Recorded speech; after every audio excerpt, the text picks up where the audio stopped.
Good morning, everybody. So good to be here with you again. I know many of you already, familiar faces. So I'm Matt Nielson. Super excited to be talking about the home landscape design process, and I'm especially thrilled.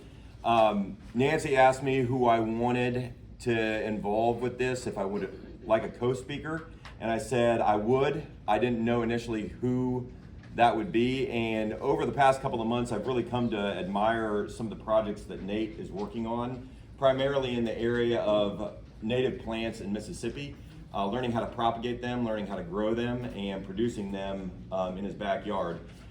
Nate is to herbaceous material as I am to trees, and he's super passionate about it, so we're kind of going to give you the 1-2 punch today. And we're going to format the presentation where we talk a little bit, each of us, and potentially heckle each other from time to time. So feel free to heckle us. You're being recorded though, so whatever you say will be used against you. All right, so the home landscape design process. I don't know what I'm doing wrong yet.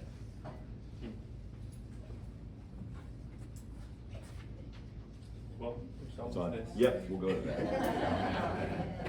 All right, so just a little bit more about us. Nancy already gave us a riveting introduction.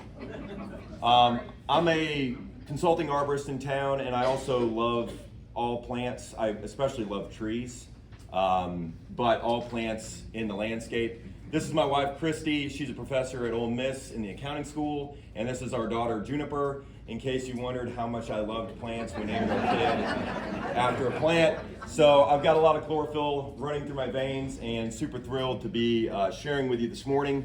I'm going to bring some of the related topics that we're going to discuss to the tree side of things. So hopefully be able to give you some additional insight there. it doesn't work for me either. I was hoping I'd have a magic touch. I'm Nate Venarske. I am the owner of Mississippi Woodland Nursery. I am a biological engineering student and an amateur entomologist. I study spiders, I study pollinators, and I just love being out in nature, whether that's visiting botanical gardens with my mom. Does this work? Well, it doesn't really work on the screen. Oh well. And just stopping on random roadsides to look at prairie grasses with my fiance. So I am all about plants.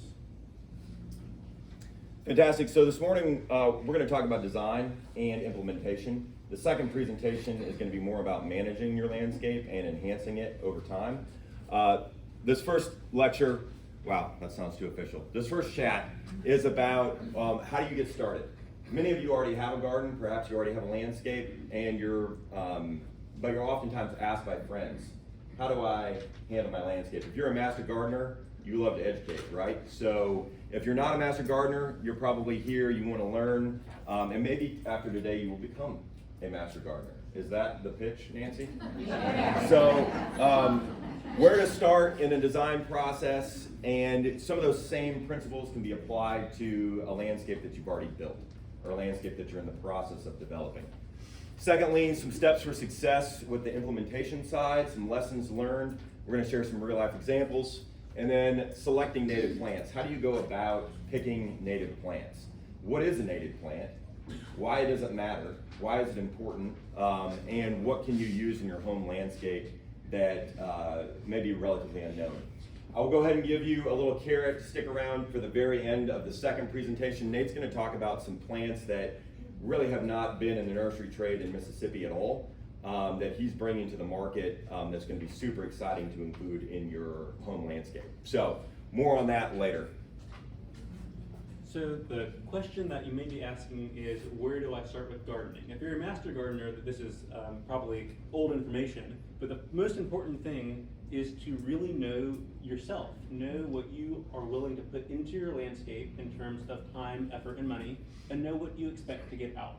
A lot of people I have talked to, they just don't have any goals other than I want it to look pretty, at least not goals that they've articulated. But when they think about it more, they realize, I want to be able to eat something for my landscape. I want to be able to watch birds. I want to be able to have cut flowers for my family, which is what I do.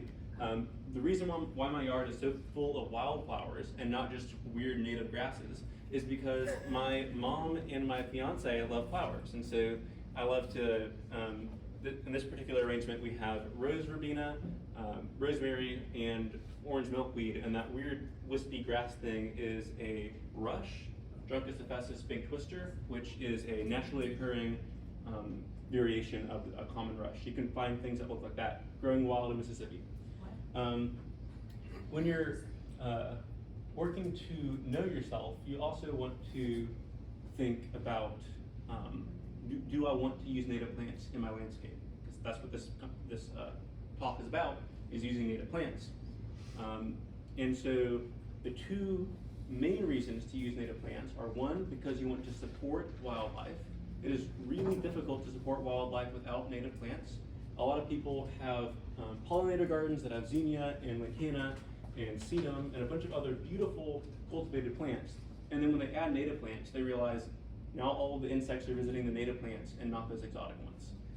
And a lot of our native plants are supporting caterpillars that support birds. A lot of our birds are eating and feeding their young almost exclusively caterpillars. So you need a lot of caterpillars if you want to support birds. And the other reason to plant native plants is because it creates a really defined sense of place. When you're using plants that are only found in this general area, then you're creating a landscape that could only exist in this area. When you're using exotic plants, that could be in Arizona or Pennsylvania or Mississippi, especially with zinnias and other plants like that. And so using native plants can really ground your landscape in a way that I think is pretty interesting and fun. And another aspect of knowing yourself is knowing what style you want. There are a lot of different landscape styles, and with native plants, we typically want to, or typically we think of things as being very weedy and very messy. But if that's not your style, then you're going to want to be very careful when you're selecting plants. If you don't have a style yet, a good way to figure that out is to just walk around your neighborhood with a notebook and try not to look too sketchy, but just write down what you like and don't like about your neighbor's landscape. And you can also look online, Facebook, Pinterest, on print resources, and try to get an idea of the different styles that are out there. Just be aware of the Pinterest trap, is what I call it. People only post and publish the most beautiful things. They're not going to show you their garden when it looks awful. They're trying to sell you on an idea. And that goes with print books as well. Now, some of you who know a little bit about native plants might be thinking, Nate, isn't it kind of counterintuitive to talk about styles when you're trying to sell us native plants? There's only one style of native plant, messy. Well, that's a very common perception, and there's good reason that people think that. But this particular planting, this is a wildflower field near my house. None of these plants are native. These are all exotic plants, zinnias, cosmos, there's cornflower in there as well, foxtail grass. The reason this looks weedy is because they literally just threw a bunch of seeds out. So when you are designing a landscape and you want it to not look weedy, it doesn't matter where the plants come from, it matters how you arrange the plants. Now, I will admit that native plants do seem to do pretty well in the kind of cottage garden style, which is pretty messy. This is my backyard. This is as pretty as it gets. But the reason why it looks like this is not because the plants are native. It's because I planted them in a way to look kind of crazy, because that's what I like. But if you want to use native plants, you can use other styles. For instance, formal landscapes. This is the newly built Mississippi Aquarium, which you should go and see. It's got a foundation planting of some mulligrass, and then we've got some longleaf pines in the background, which are iconic trees of that region. And so when you see those trees, you kind of know this has to be somewhere near the coast. Looks like you got a dead tree in there too. Oh yeah. So another principle that Matt can probably talk more about is, so this is a few months after it opened. These trees were probably planted at this size in this site. That's a bad idea. You want to elaborate more on that? Well, my bet is that they look like lacebark elm. I'm almost certain that they're lacebark elm, and they were probably transplanted from a nursery and then just given inadequate water. I won't go too far down that road, but there's a way to make it successful. They just didn't. Native plants can also work in formal English borders. In this particular example, we have some blue star, which is native to Mississippi, And in the background, we have C.S. Lewis's office building when he was at the University of Oxford. So in England, they love our native plants. Another example from England, this is St. Peter's College at the University of Oxford. This is oak leaf hydrangea. There are about 20 oak leaf hydrangeas lining the front of this building. On the opposite side of that building is opposite side of the street is a building covered with a Virginia creeper relative. And all throughout Oxford, they have a lot of Virginia creeper everywhere. And English ivy grows as a weed in the woods, and they plant Virginia creeper on their houses intentionally. And then we have a formal or semi-formal courtyard at the Lady Bird Johnson Wildflower Center. Everything in here, even these meatball shrubs and these weeping hollies, are all native to Texas. And you can do pretty much anything that you want with native plants. To further drive home the principle that you can use native plants in a lot of different ways, when you walk into Oxford Botanical Gardens, which I consider to be the premier botanical gardens on earth, the first thing that you see is a redbud. These grow as a weedy tree in Lafayette County.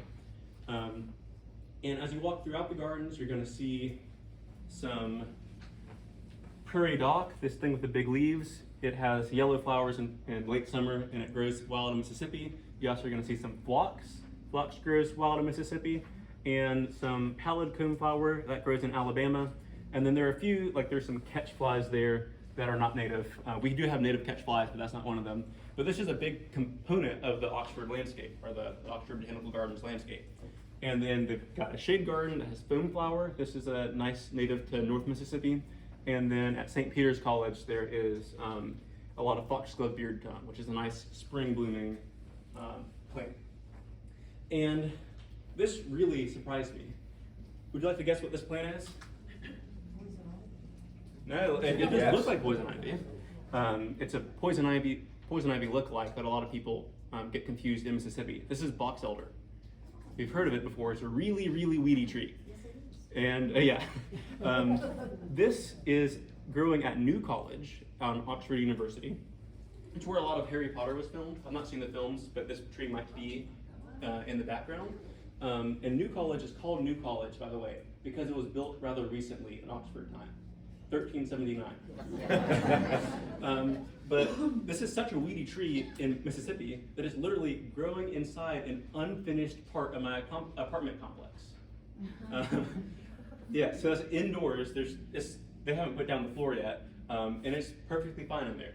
So I'm not saying that you have to plant all these weedy plants, but I am saying that when we think of something as exotic, we are much more willing to use it in creative ways. And so if we start thinking of native plants as if they're exotic rather than as if they're weeds, then we can come up with more creative ways to use them in our landscape. Brilliant. All right, so as you might imagine, I've already told you about my love for trees. So one of the principles that I'd like to suggest to you as you begin the design at your home or enhance the design at your home is to start with the trees. A lot of the phone calls that I get in Lafayette County and really across the Southeast are from folks who have either no trees and they want some, or folks that have big trees that have died or are in the process of declining, primarily because when they did some home construction, home renovation, grading work on the property, or just landscape work, including the installation of irrigation, they damaged so many roots on the trees that the trees tend to go into decline.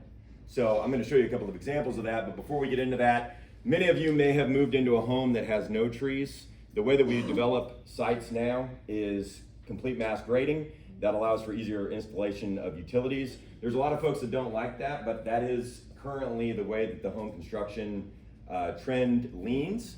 So if you bought a new home in Lafayette County or in a surrounding county and you don't have anything, my suggestion to you is start with a well-located tree.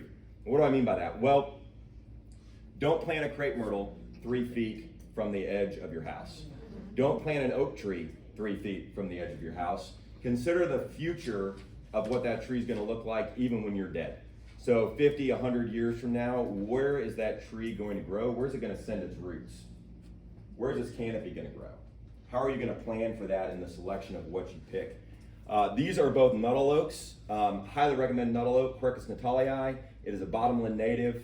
It thrives in low oxygen soils. If you have a home like this in this county, it probably had most of the topsoil scraped off, and you're dealing with pretty rough dirt, pretty compacted dirt. And you need a tree that's gonna survive in that type of condition. Really, really tough to beat a nuttall oak. Another great tree for those type of conditions is overcup oak, Quercus lyrata. It is the floodplain version of white oak. So if you're starting from scratch and you want to consider a long-lived tree, consider an oak tree. They provide the most amount of benefits to caterpillars that eat the leaves, and they get big and they live a long time. And if you've got the space for it, it's an ideal selection. So yeah, both nuttall oaks here. This is an example of what I was describing if you've already got trees. All right, so some of y'all, how many of y'all have a big tree in your yard somewhere? Wow, so probably 80% of you. You want to consider that tree and its health above the health of any other plant is my suggestion to you. Why? Because removing a tree is very expensive and replacing that is impossible. There are a couple of people in Texas who will move live oaks of this size, but it'll cost you anywhere from about $50,000 to $150,000 even just to move it a couple of feet. So you don't want to spend that much money more than likely on a tree. If my wife would let me, I probably would and move a few around at our house. But this tree, it couldn't go anywhere when they did the construction. They remodeled the home. This is in Lafayette County. And they also installed irrigation around the roots, and they damaged a lot of the roots. This is a 51-inch diameter white oak. It would take me and Nate to get our arms around it. Big, beautiful old tree. The owner was very disappointed to see it declining, only for me to show up, and he hired me to come out and look at the tree and tell him what was wrong. And basically the roots have been damaged beyond repair, and he's gonna elect to remove it. That's a very expensive and a big time bummer endeavor for him. So highly suggest you think about your trees as you construct your landscape. We're gonna talk more about what size plant to plant. This is a trade 1 gallon Christmas fern? Yes. Christmas fern, and you can see how much space it would displace if you had to dig a hole to plant it. This is a plug. I just planted a bunch of plugs of Christmas fern. You see how much the difference is? A, you don't have to dig as big of a hole if you're planting a tree this big, and B, you're gonna damage way fewer roots. So the protocol most of the time is, how do I get that instant impact? How do I get it to look good right out of the gate? The key is not necessarily to plant the bigger plant if you're also interested in taking care of your trees. This is another example in Lafayette County. The person that built this house, they bought this lot because they loved this big old tree. And I don't know if you can see it, but it dead. It ain't coming back. So once you lose a tree like this, it's really, really unfortunate. You completely change the environment around your house. And you also, all those shade-loving plants that you planted suddenly are in full sun when you have to take down that big tree. So this is me urging you as an arborist, as a lover of trees, to consider your trees and to not view them as simply indestructible. Anytime you damage roots on trees, they're gonna take a hit. They're gonna suffer as a result. So consider the size that you plant the plants and protect it from grading work, from construction, from renovations, anything that's gonna compact the soil. I could go on, but we have more slides. So another principle, when you are starting to expand your landscape, one thing that I suggest is starting around the trees and starting small, and using the trees, the natural drip line of the trees to form a bed. You obviously don't want to tear it up and till it and plant a bunch of things, but use plugs, use seeds, and then slowly expand it over time. Because if you start too big, you're going to find out that it's actually really hard to garden. I know a lot of you master gardeners already know that, but I had to find that out when I started my shade garden. This was the first garden I ever installed in 2018 or 2019, and I think I started a little bit too big, but I took around, I would say, a quarter to a fifth of my goal, and that's where I started. I probably should have started at like an eighth of my goal. And now this garden has really filled in, and it spread all the way to the, it's about, say, 5 times that long in that direction, but I didn't take a picture of that because that's where my nursery is and all the pots are very ugly over there. You fell into the Pinterest trap. I fell into what? Pinterest trap. Pinterest. Yes. I did. Yes. I'm gonna correct the Pinterest trap and not trap you in that sense. But start smaller than you think you should start. And then the second principle is to plant for all of your seasons. So I am a big seasons guy in the sense that I like the fact that seasons change because it helps me be more mature. And part of the reason why it helps me be more mature is because I don't really like winter that much. This is my garden in winter. You remember the the Technicolor picture that I showed you earlier, the cottage garden. This is what it looks like in winter. And you can see it's a very good idea to have art and whatnot, because the two prettiest things in this picture are, one, this art, and two, that pose. And everything else is kind of dead. But when you are faced with something like this, if you have a good attitude and you're interested in learning more, then what you're going to find is that there are a lot of interesting seed heads and even some brightly colored leaves at this time of year, and you can find enjoyment even from that. I'm still working on that. And I really love spring, not because there is as many flowers, but just because it starts getting so green. There are a lot of really cool plants in here, by the way. We've got some white top flat sedge, which I have seeds of right here. It's a beautiful little low grass that has kind of shooting star like flowers. We have an undescribed coreopsis. It has recently been found in Mississippi, and we've recognized it as a different species. I've got two for sale back over there. They're really small and overpriced, but they're cool. You should haggle with him.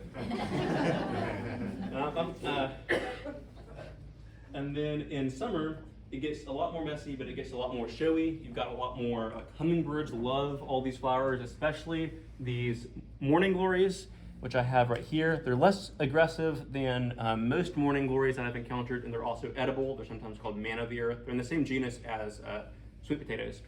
But they can take over, so I think that the best treatment for them is on a chain link fence. They're really pretty. And then we've got some orange milkweed, and of course Texas star hibiscus, which grows in more counties in Mississippi than in Texas. So I don't know why it's called Texas star hibiscus. And then in fall, things start dying down, and we get a lot of asters and goldenrods, and a lot of pollinators come through. That's when our monarchs are coming through in October. So just plant so that you kind of enjoy each season. Okay. To further illustrate Nate's point to start small, I tend to get way too aggressive, way too excited. You go to the nursery and you end up buying 10 things, and then you come back and you have to plant them, or you have to convince your spouse to plant them.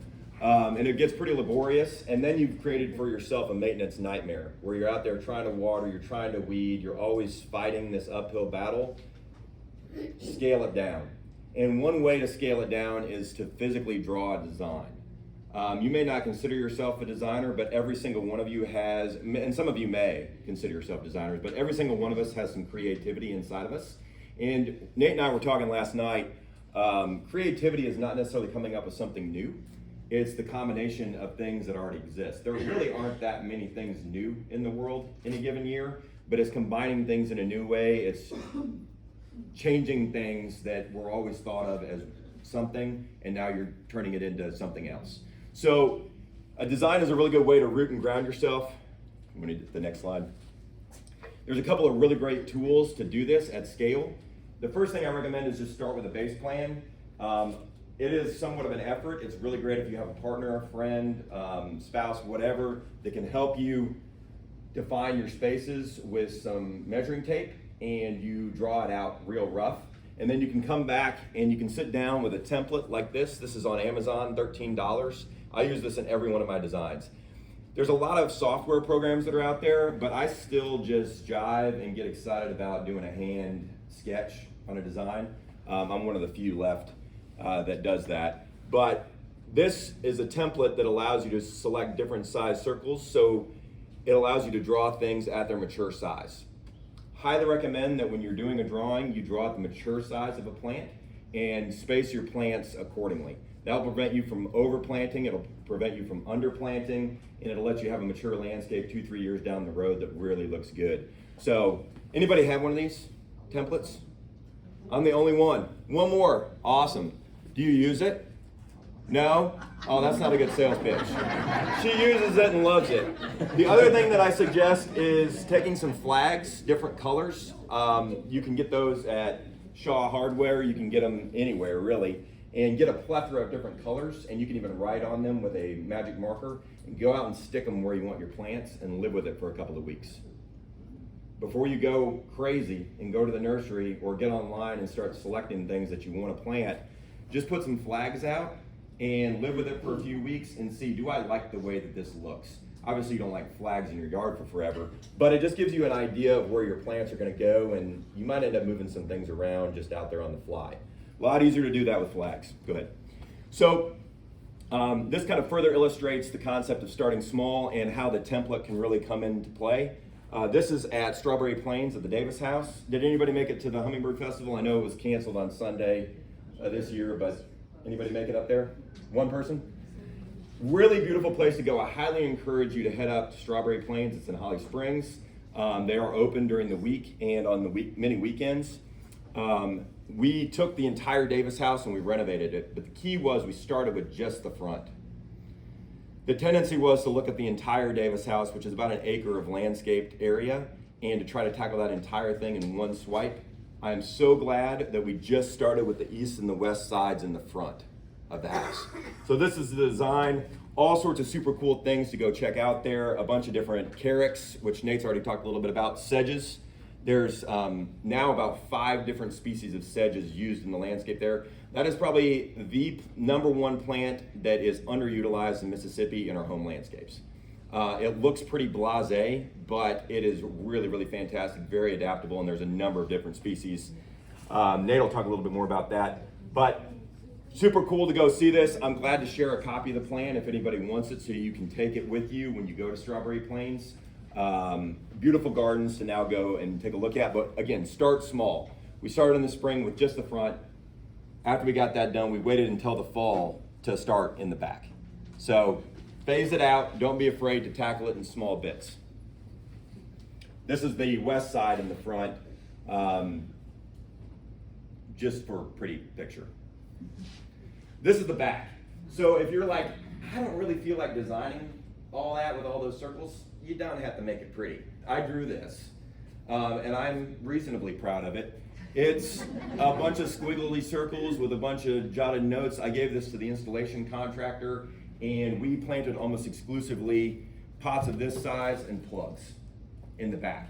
And so instead of getting super technical about where each plant went, I said we're just gonna, this general area, flagged it out, spray painted, and that is how we delineated the different areas where plants were planted.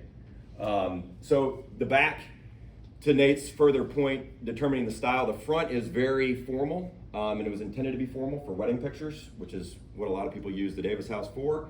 And the back is very informal, very much like a cottage garden. Some would even say weedy, but it was meant to be that way. It was designed to be informal. So you can, regardless of your style, you can go and get inspiration at the Davis House. This is the installation process. This was a lesson learned. We installed 3-gallon Leucothawee axillaris Margie Jenkins. It's a cultivar of Leucothawee, not technically native to Mississippi, but native to the southeast. And those were too big. We had to disrupt a lot of the roots to a cedar that's actually located about right here. And in hindsight, I wish we wouldn't have done that. It was not the greatest move, and we lost a lot of those plants because it was difficult to dig a big enough hole because we were competing with tree roots. This right here with the white arrow pointing to it, that is about 32 Carex flacosperma, a really, really fantastic Carex sedge that we need to use more of in Mississippi, in my opinion. And you can see how many of them we have in just that little plug tray. We planted those in this corner, and it filled in so beautifully compared to everything else that we try to plant out of 1 gallons and quart pots. Y'all, if you can't tell, I'm a believer in the plug size. We're going to talk about more. Going to talk more about where to find those and how to procure them. This is a little bit more on plugs and different size plants. A lot of you probably realize this, but I've been in the landscape world, the green industry, for quite a long time. I have a degree in horticulture. I never learned really that much about plugs, but there are now starter plugs that nurseries are growing that are big enough to have enough roots to really get up and going, and they're substantially cheaper than buying a 1 gallon plant. They also give you a lot of impact, and there's enough roots there where it can get up and going, and in a couple of years, you don't even know that you didn't plant a 1 gallon plant.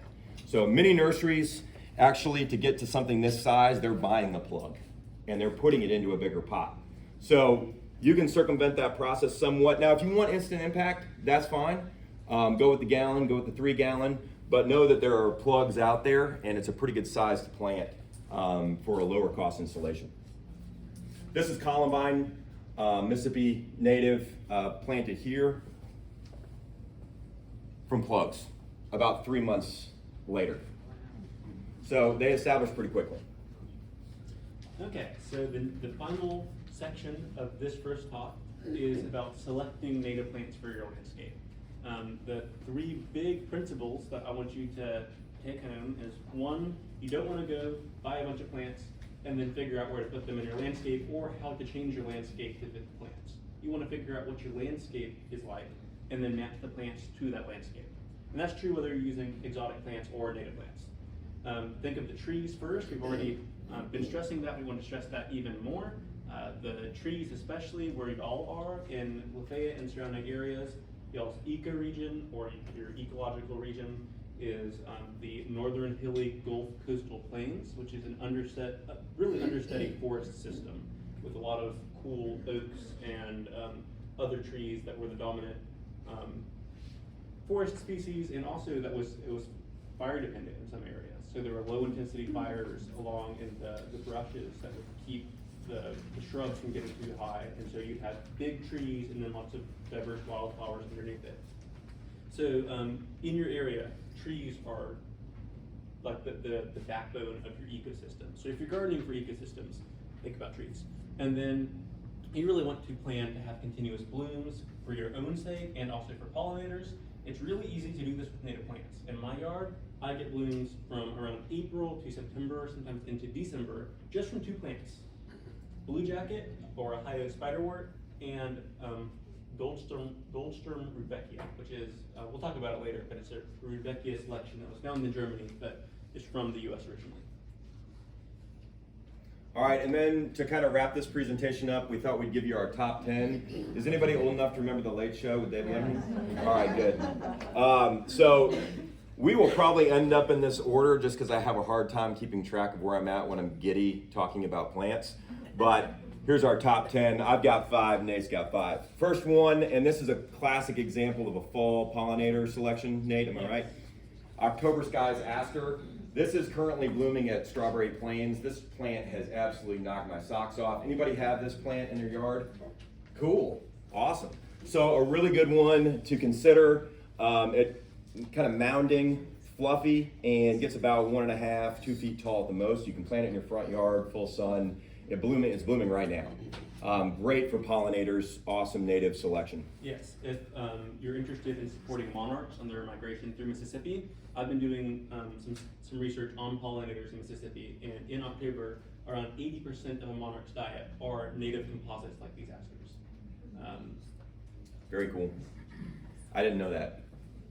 Always learning something. This is Pennsylvania sedge. This is a great lawn replacement. Many of us have wide expanses of yard. Who really just digs getting out in July and mowing your yard? Marty does. I know that. Okay, you do as well. So pretty low population. Some of you despise it. Pennsylvania sedge and also Cherokee sedge are 2 pretty well-known sedges. They're commercially available that you can plant as a lawn replacement. And Nate and I were talking last night, Cherokee sedge can be mowed. I don't know about Pennsylvania sedge. This has been left unmowed. It's not quite as tough as Cherokee sedge, I would say, but great lawn replacement for areas that you're not often using. I mean, if you're walking through the area maybe once or twice a week, you can very much get away with a native sedge. And it will grow in shady areas that Bermuda and even the best zoysia grasses are not going to grow. It will also grow in and around tree roots, whereas it's really difficult to lay sod and also pretty detrimental to trees to lay new sod on tree roots. It actually kills the roots in many cases because of the compaction that ends up occurring in the tilling to prepare the soil for sod. This could be planted from plugs and be a great ground cover replacement. And if you're worried about walking on it not being the most, not the nicest feeling, I have spoken to a friend from Canada who says that Carex is the best substrate for playing soccer, in his opinion. Wow. So, just thought I'd add that in. Yeah. I can't stand you playing soccer all the time, but it might be fun to kick a ball around. Does it require a lot of water? No. No. Once it's established, it's going to require very, very little water. I've got some planted under a big scarlet oak, big red oak in my yard, and I haven't watered it yet. And it is starting to get a little crispy, but we've been without rain for, I guess, almost 3 or 4 weeks now of anything notable. So I'll probably spray it down this weekend, but it's pretty darn tolerant. It's only been in the ground for about a year. Yeah, if y'all don't mind writing your questions down, we're gonna do Q&A because we're gonna blitz through this last little bit. Nuttall oak, I've already extolled its virtues.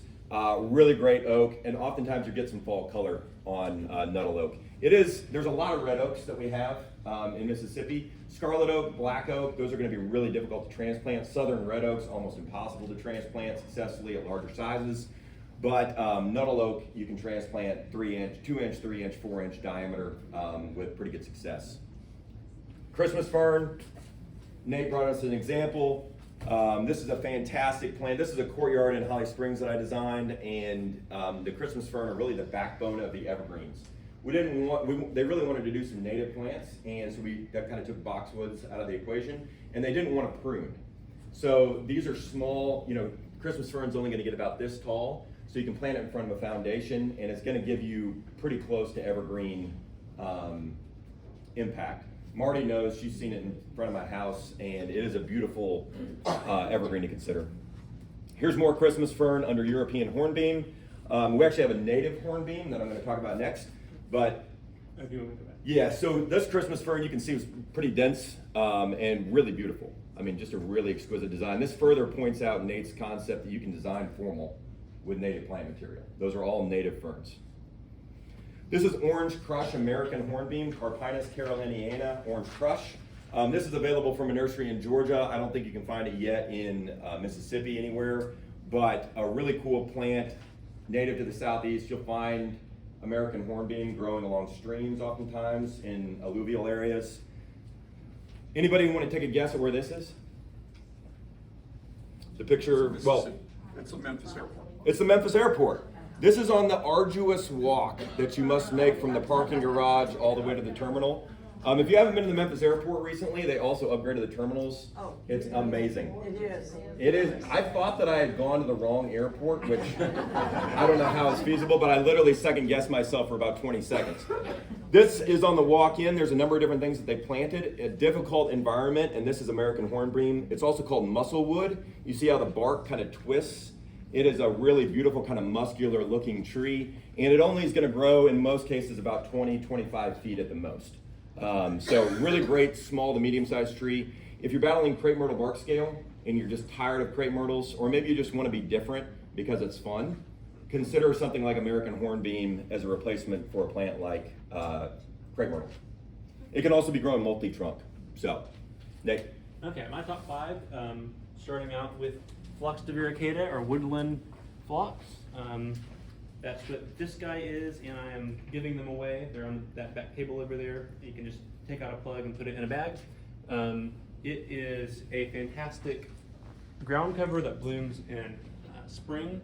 On the left here, we have Phlox divaricata Blue Moon, which has very nice low foliage that is consistently evergreen, consistently looks nice. I took this picture a few days ago without any rain. This is in sunny clay. And then on the right, we have what the wild type looks like. And the wild type has a lot of variation in the flower color and petal structure, and it gets a little bit taller. Both of them are fantastic plants. My next is this blue-eyed grass, which is another one that I have back there to give away.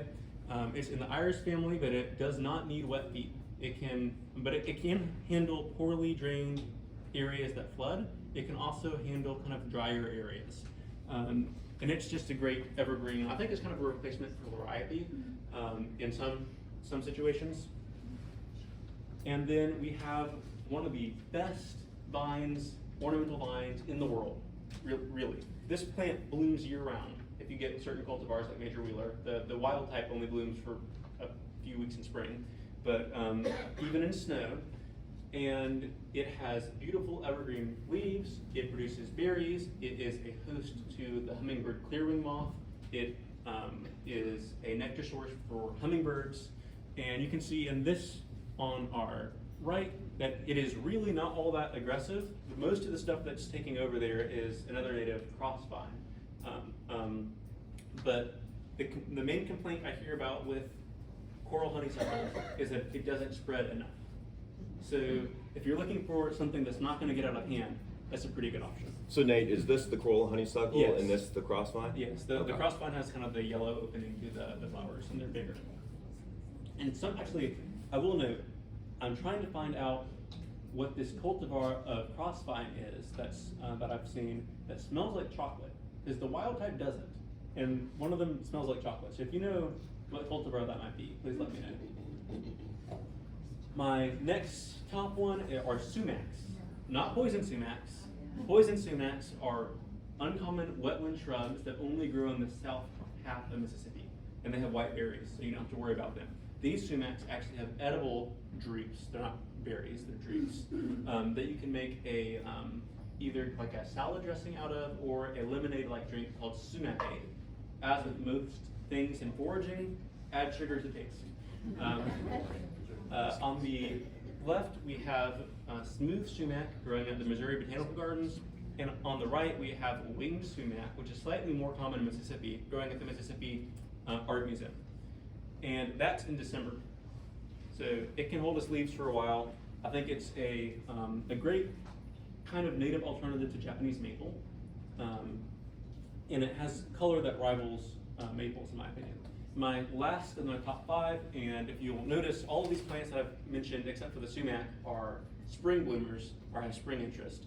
But I just thought I'd mention this because it's golden Alexanders, which is the host plant for black swallowtails before we brought along parsley and fennel. So this is what they were eating before we started planting those in our gardens.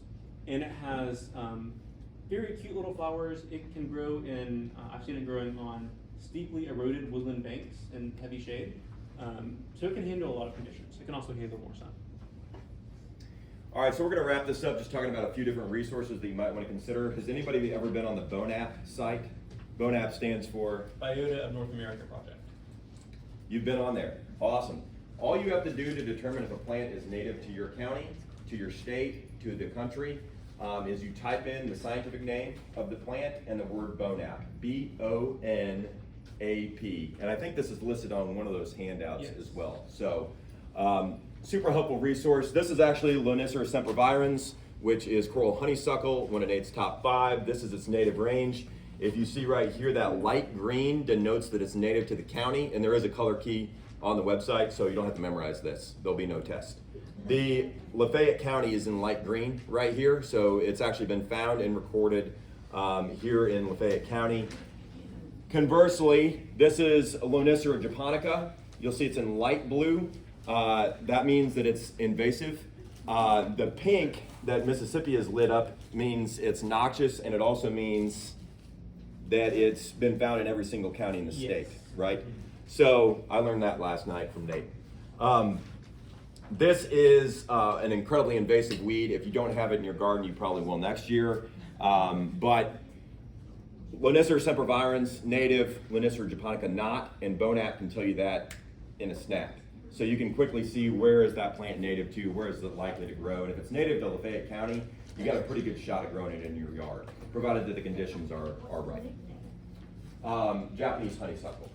So it's that twining vine that goes up everything and is always invading your space. It rivals privet, Chinese privet, for invasive status. So Japanese honeysuckle across the southeast is around 40 times more invasive than kudzu by land area.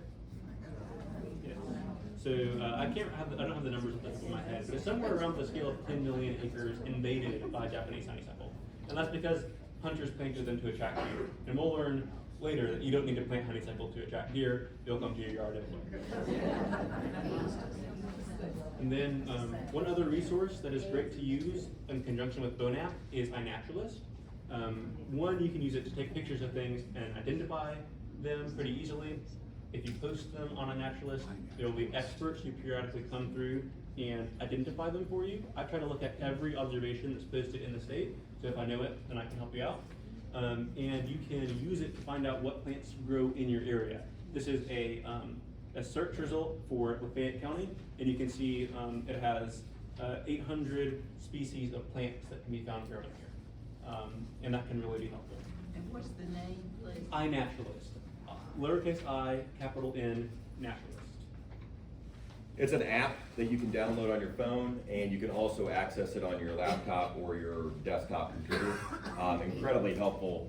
Yeah, I use Resource. it for my pollinator research. If you want to have your mind blown, come up after the presentation and have Nate just take you through the way that he uses iNaturalist.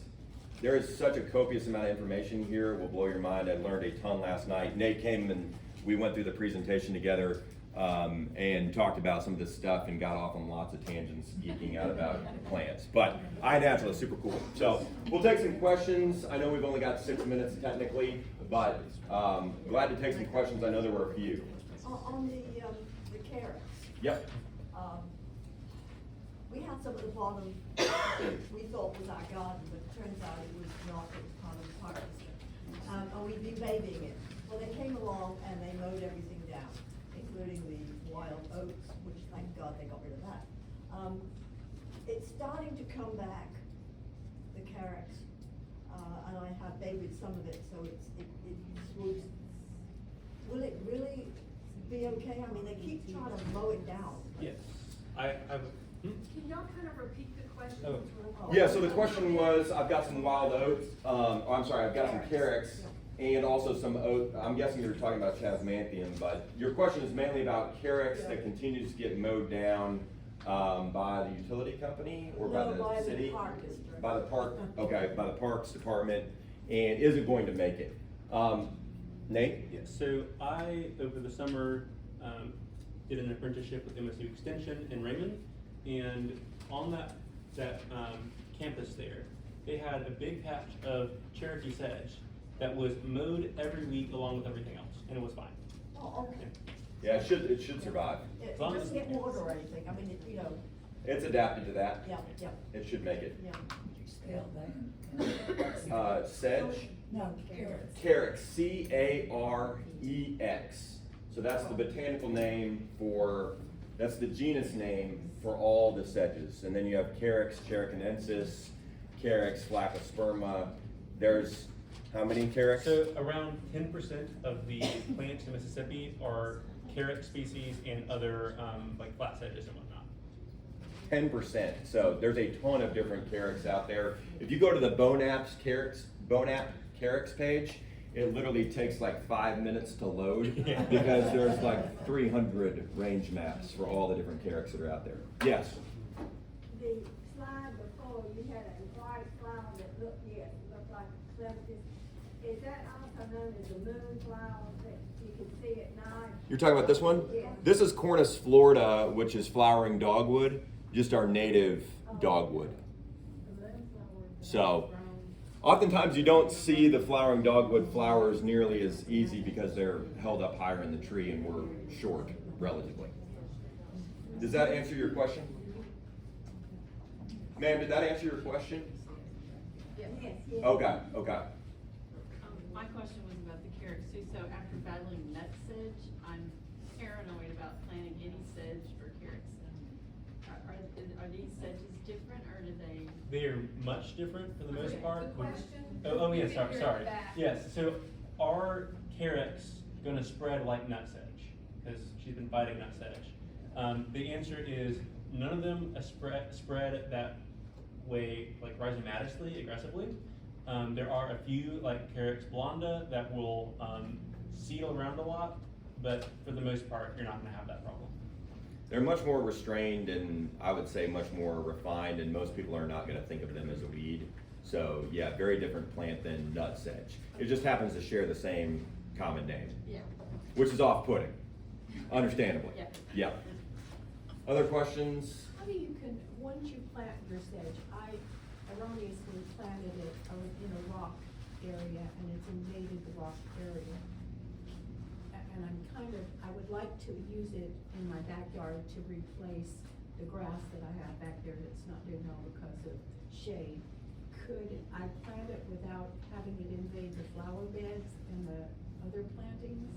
Because the stuff that I'm digging out is horrible to get rid of. It's a yellow and light green sedge.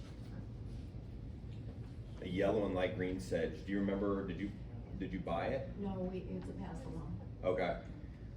So there are a couple of sedges, Nate, you might want to elaborate on this if you know more about it, but there's a couple of sedges that are not native, that are probably going to be more aggressive. I know one is called Evergold. I don't know if that's the same thing that you've got. Yeah, yeah, But so, that's a non-native sedge that was selected. Can't remember the scientific name. I can't remember either, it's long, it starts with a K or something. But yeah, so how do we, control this sedge and keep it from spreading into flower beds? I don't know the specific species that you're talking about. I don't have any experience managing anything like that. I would say just pull it up when it spreads where you don't like it, and if that's too much work, just pull it up entirely. Yeah, your other option is, and we'll talk about this in the second presentation, is using green mulch, using things that are more competitive than that to outcompete it. So we'll talk a little bit more about that. If you have a photo of it, or want to text us a photo, that would help us probably figure out what it is. But based on your description, it sounds like there's a chance it's a non-native sedge. There are a number of nurseries that are selling carex that are not native to the southeast. And they're getting planted out, and one selection that fits that description sounds more like Evergold. So I don't know if y'all heard the question, but it was, we've got this sedge, it's growing in our flower beds, how do we keep it from invading? It's kind of got a lime gold color to it, and my bet is that it's not one of our native sedges that would be a little bit more well-behaved. Yes? Are the October sky, excuse me, the October skies, aster and the woodland phlox, deer resistant? Fantastic question. Nothing is deer resistant. We will talk more about that in the second presentation. I don't have personal experience with October skies. Now, I can tell you at Strawberry Plains, they have a lot of deer, but they also have a lot of other things that the deer will eat. It's planted up close to the Davis house, but it's not occupied. That house is not occupied, so there's not a lot of humans walking around there. There's not a lot of deterrent. And so far, it has not been browsed. Or if it's been browsed, it's been so minuscule that I haven't noticed that it's been browsed. Nate, thoughts on woodland phlox and aster? So deer do like to eat asters, so don't put it out in the woods and expect it to not get eaten a bit. The phloxes, I have read that they're deer resistant, but I wouldn't necessarily trust They are that. not. Yeah. I have a whole yard full of it, my whole backyard was covered, and they have licked and cleaned. Yo, when it gets this dry, the deer are gonna eat just about anything, in part because they are seeking moisture, they're seeking some succulent material that they can eat. And so if it's soft and reasonably yummy, they're gonna eat it. And so some of it boils down, and we're gonna talk about this in the second presentation, but some of it boils down to developing a tolerance level for that, as well as planting things that you value the most in certain areas to encourage them to not browse that as much as they might browse something else that you give them as an option. The other thing that's key with deer is getting a plant established, and there's a couple of ways to do that. Once a plant is established, it can oftentimes handle some browse. Now, you're not gonna necessarily like it. I mean, they just ate all of the flowers off my turtle heads, which were beautiful. But part of coexisting with wildlife is tolerating some of that browse. So we'll talk more about that in the second presentation, but truly nothing is 100% deer proof in my experience. We were thinking about planting a weeping willow, we have a pond and it's in the backyard. We've heard that the roots are very invasive, and they can invade our irrigation system. What are your thoughts on that? Okay, so the question was, we're considering planting a weeping willow at the edge of our pond. We've heard that the roots are very invasive, and we're concerned that it's going to invade our irrigation system. Willows in general, I mean, any of the willows are gonna have relatively aggressive roots, and they do tend to grow well as a genus in wetter areas. It is a bit of a fallacy that tree roots invade irrigation systems. There is a little bit of data out there, but it's not super well founded, that says that a tree root can sense that there's water inside of a PVC pipe. I'm not 100% convinced of that. I did say that that was impossible in one lecture, and somebody said, I actually know of something, and so I said, okay. But that's not a well-founded reasoning. Typically what happens is the roots just continue to grow and expand, and it kind of goes back to understanding the size of a root system in relationship to the surrounding infrastructure, and knowing how big is that root system going to grow. Plants are just going to continue to expand. If they're not expanding, they're dying, they're declining. So my suggestion is don't plant it near an irrigation system, but my suggestion would probably hold true for almost any tree, to not plant it in an area where it's going to disrupt those pipes. There are some things that you can do to prevent roots from growing in certain areas. There are root barriers available that do a pretty effective job at directing roots where you want them to go. You can also make the soil inhabitable to roots just by compacting the absolute fire out of it, and that will prevent roots from growing there. So it's also a fallacy that roots break apart foundations just by their own virtue. They can break a foundation apart because they're expanding, but they don't seek out a foundation to destroy. It's usually because the tree is too close to the house and it's just continuing to expand. So I don't know if that answers your question, but glad to chat more with you about it. I would say just locate it far enough away from your irrigation system that it's not going to be a problem. Yes? Could you tell us the size of the trees that you mentioned? You only Sure. told us about one.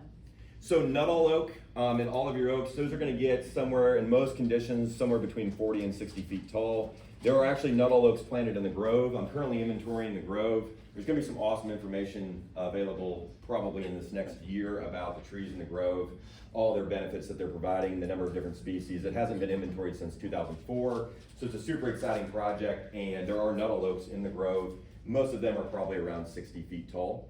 Carpinus caroliniana, aka musclewood, aka American hornbeam, it's going to get 20-25 feet tall by, if you're just planting the straight species, probably somewhere around 10 to 20 feet wide, depending on how you prune it. What was the other tree that we talked about? Sumac. This is about Sumac. as big as it gets for the most part. And you can 10-15 feet tall at the yeah. most, probably. And what I've read as a recommendation is you can literally just like cut them down every few years, and even just bush hog them sometimes. But they don't grow in North Mississippi, did you say that? Sumacs? Only south. Did Oh, you it's say it? poison sumac. Poison sumac only grows in South Mississippi. So the question was, do Oh. sumacs grow in North Mississippi? Yes. Poison sumac does not grow in North Mississippi, but that's actually a totally different I missed plant it. altogether. I missed what you said. Does that answer your question? Do we have any other trees? I don't think so. Okay. Thank you. Yes, ma'am. Back to roots, we have huge oak trees. The roots are terrible to mow around. What's the solution? We're gonna cover, so the question was, we have big oak trees, the roots are everywhere and they're terrible to mow around. Yes, 100%. Part of the reason why they're terrible to mow around is because the soil is probably relatively compacted, and tree roots need air. They actually need the right combination of air, water, and soil. The biggest challenge that we typically encounter with trees in urban, suburban areas is compaction, and that compaction reduces the amount of airspace, and so the tree's roots get shallower because they're seeking air. They're also having to compete with the roots from the grass. And tree roots and grass are not super compatible. It doesn't mean that we don't attempt to do it, but the trees don't really love it. And neither does the grass in many cases. If you look under your trees, you see the grass is relatively bare. My suggestion to you in that kind of an environment would be eliminate the grass and plant something that doesn't require mowing, and just increase the size of your mulch bed. But there's really nothing that you can do to get past the fact that those roots are there, and it's probably in part because the soil is reasonably compacted. Does that answer your question? What about Roundup? Yeah, Roundup's gonna work. I mean, So full disclosure, at Strawberry Plains at the Davis House, and we're going to talk about this in the second presentation as well, we used glyphosate, Roundup, to eliminate all of the plants that were currently there. It was a big batch of Japanese stiltgrass, which is a highly invasive plant. Most of you have it in your yards, you don't even know that you have it. You know you have it, don't you? Japanese stiltgrass was invaded with a bunch of other weeds that are not native, or plants that are not native.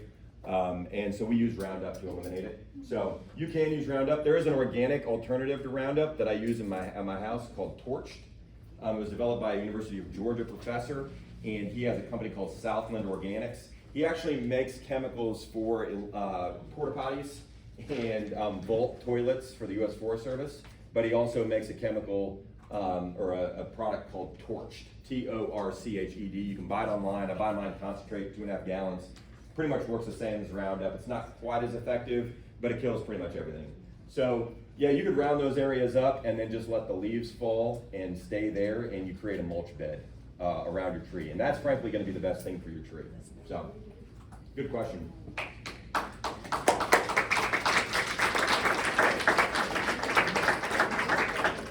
All right, y'all, it'll be a second presentation. Nancy wants to talk real quick. Wait. Hey, Don't leave yet.